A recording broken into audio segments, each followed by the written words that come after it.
இப்போ விக்ரமாதித்தன் கதைகள்ல நம்ம அடுத்த இதை பார்க்க போறோம். அந்த பதுமை என்ன சொல்றா, அந்த போஜராஜன் விக்ரமாதித்தன் சிம்மாசனத்துல 32 படி இருக்கு ஏற.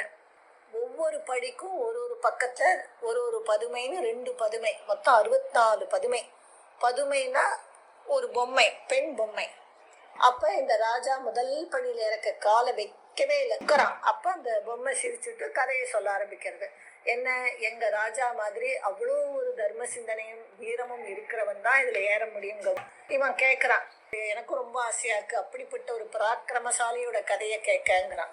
அப்ப அந்த பதுமை சொல்றது, இந்த மாதிரி எங்க ராஜா விக்ரமாதித்தன், அவன் ரொம்ப பராக்கிரமசாலி, பலசாலி, ரொம்ப நல்லது, தர்மம்லாம் செய்யறவன், மக்களுக்காகவே அவன் வாழ்ந்தவன், எல்லாருக்கும் பிடிச்சவன் அப்படின்னு சொல்லி அவ கதையை ஆரம்பிக்கிறான். என்னன்னு சொல்றா, முதல்ல நந்தியாபுரம் அப்படிங்கிற ஒரு ஊர் இருக்கு.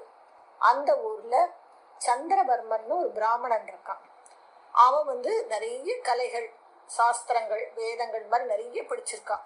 ரொம்ப கெட்டிக்காரனா, எல்லாம் தெரிஞ்சு அடக்கமா இருக்கிறவன். ஆனா அவனுக்கு என்னன்னா, நம்ம படிச்சது போராது, இன்னும் நிறைய படிக்கணும், இன்னும் நிறைய படிக்கணும் அப்படின்னு நினைக்கிறான். அதுக்கு ஒரு நல்ல குரு வேணும், அந்த குரு கிட்ட போய் இன்னும் நம்ம நிறைய படிச்சுன்னு வரணும்னு நினைக்கிறான்.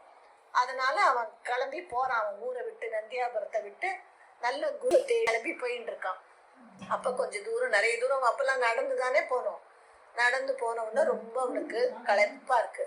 அப்ப அங்க ஒரு குளம் இருக்கு, அதுல இருந்து தண்ணி எடுத்து குடிச்சுட்டு ரொம்ப டயர்டா இருக்கவே அங்க ஒரு பெரிய அரச மரம் இருக்கு, அது அடியில அவன் படுத்து தூங்கிடும்.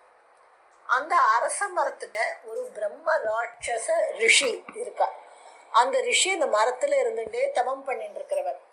அவர் இந்த பிராமணன் கீழே படுத்துட்டு இருக்கிறத பார்த்துடுறார். பார்த்த உடனே என்ன செய்யறார், நேரா இறங்கி அந்த குளத்துல போய் குளிச்சு அழகா ஒரு அந்தணன் மாதிரி தன் வேஷத்தை மாத்திண்டு, அந்தணன்னா பிராமணன், அந்த மாதிரி மாத்திண்டு இந்த தூங்குற சந்திரவர்மனை எழுப்புறான்.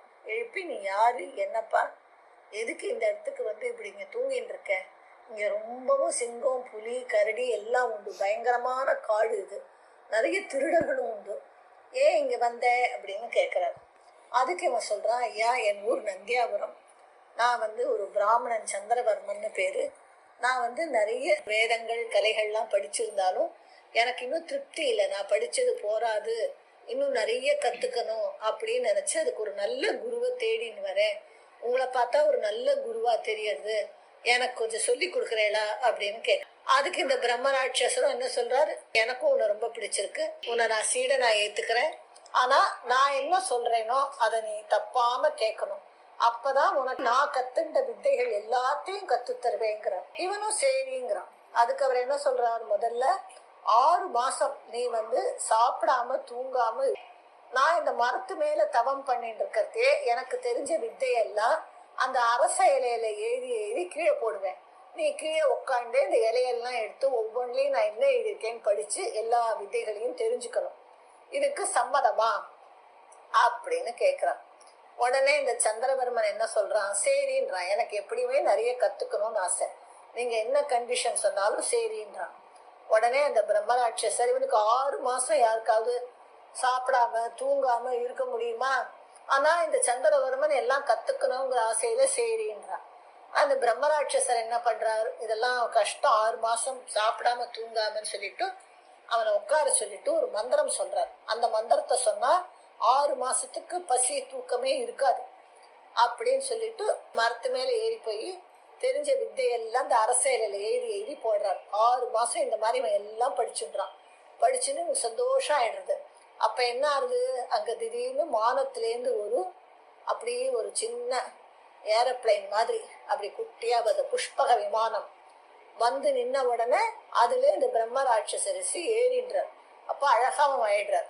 அவர் என்ன சொல்றாரு, இந்த பாரு சந்திரவர்மா, எனக்கு ஒரு சாபம் இருந்தது, நான் நிறைய வித்தைகள் கத்துண்டு நிறைய ஞானத்தோட இருந்தேன், ஆனா அதை நான் யாருக்குமே சொல்லி தரல, அதனால ஒரு முனிவர் என்னை சபிச்சுட்டார், நீ பிரம்மராட்சசனா போகணும், எப்ப நீ ஒரு நல்ல ஒரு அறிவு பண்பு இருக்கிற ஒரு பிராமணனுக்கு நீ தெரிஞ்ச வித்தையெல்லாம் சொல்லி கொடுக்குறியோ அப்ப உனக்கு சாப விமோச்சனாயி நீ தேவலோகம் வரலாம்னு சொல்லிட்டார். நான் உனக்கு எல்லா வித்தையும் சொல்லினே தகுந்த ஆள் தான், உனக்கு எல்லா வித்தையும் நான் சொல்லி கொடுக்கவே இப்ப என்னோட சாபம் தீர்ந்து நான் தேவலோகத்துக்கு போறேன், நீ நன்னா இருப்ப, எல்லாம் கத்துண்ட, நல்லவனா இருக்க, நீ உன் ஊருக்கு போய் உனக்கு பிடிச்ச பொண்ணை கல்யாணம் பண்ணிட்டு சந்தோஷமா இருன்னு சொல்லிட்டு ஒரு கிளம்பி போயிடுறார் பிரம்மராட்சசன்.